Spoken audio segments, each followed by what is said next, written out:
One of the features about the DH600 get-together is the planes are all airworthy. But what are the sort of challenges you get in flying planes that could be 100 years old? I'm joined by Scott Butler, who works as a pilot for the Shuttleworth Collection. Scott, pleasure to meet Nice you. To meet you, Dennis. And you've flown loads and loads of planes over the years, TriStars, right the way down to Moths. Absolutely, so from the big to the small, really. Yeah. But I started flying Tiger Moths when I was in my 20s. With Cambridge Flying Group, so flew the Tiger there and was lucky enough to get loaned a Tiger that I did a couple of hundred hours on. And I grew to love the Tiger on a summer's evening. It's a pleasant aircraft to fly and it's very nice. Got invited to fly for Shuttleworth Collection 2016 and then soon actually got to fly the 60 Moth. So what came before the Tiger and experienced that. And it's a great aeroplane. For a 100-year-old aeroplane, it's lovely. For a summer's evening, there could be no finer place to be, really. Fantastic. So with all your experience of planes, you still love the Moth? I do. It's a great aircraft and they got it right with it, really.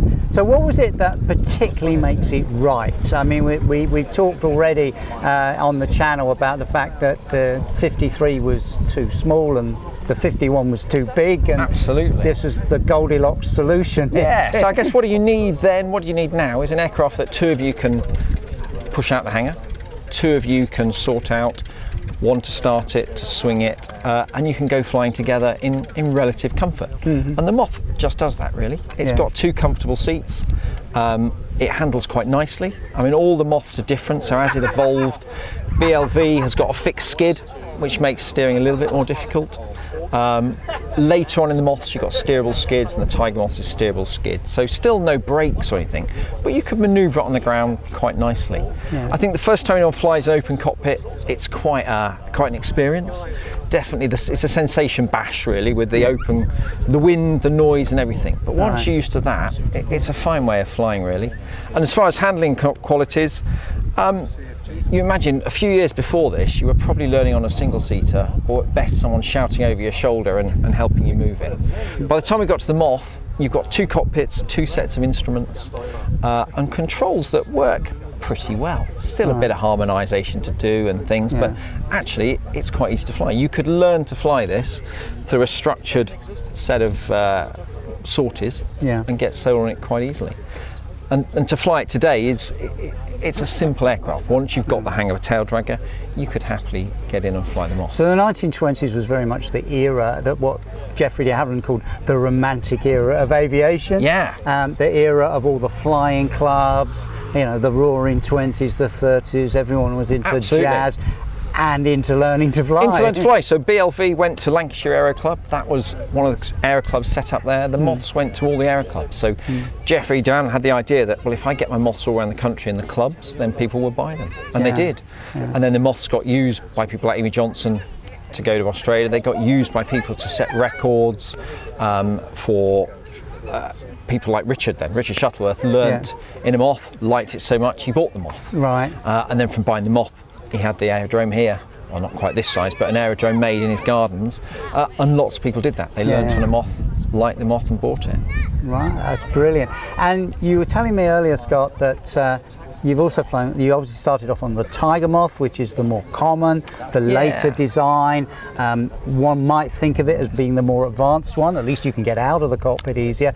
But you were also telling me about the Moth, that you sort of prefer that one. Yeah, I think, so when they made the Moth, BLV is quite underpowered as Moths go. So by the time the end of the 60s came, you'd got a decent power in it. It was a well harmonised aircraft, and it was a lovely aircraft. For the military, they wanted something you could jump out of, and we all know that we had to move the seat. So getting in the front seat of this is a challenge. That's probably one of the downsides to it. Once you're in, it's very nice, but getting in and out's a challenge.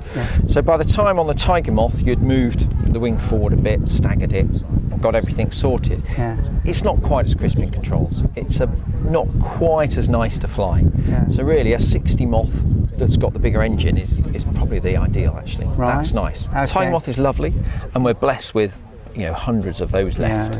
from the military service. Yeah, there were over 8,000 made, weren't Yeah, there? and there's, I don't know how many coming this weekend, but you know, there's certainly over 100 in this country that fly, whereas 60 Moths are rarer airplanes, not as many made it through the war, so there's not as many. But a 60 Moth would be the one for me That rather would than be Tiger. your preference. It would. Excellent. And which engine would you have with that? Would you use the Cirrus engine, which is what we've got in this one here, or the later Gypsy engine? I think a later Gypsy, you've got the power.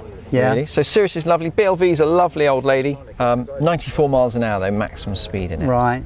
It'll pootle along about 70. Yeah. So a little bit bigger engine, a little bit more power, and you can just go not fast, but you can see a bit more of the countryside. Scott, it's an absolute pleasure chatting with you, and to get that sort of insight into what it's like to actually fly these aircraft.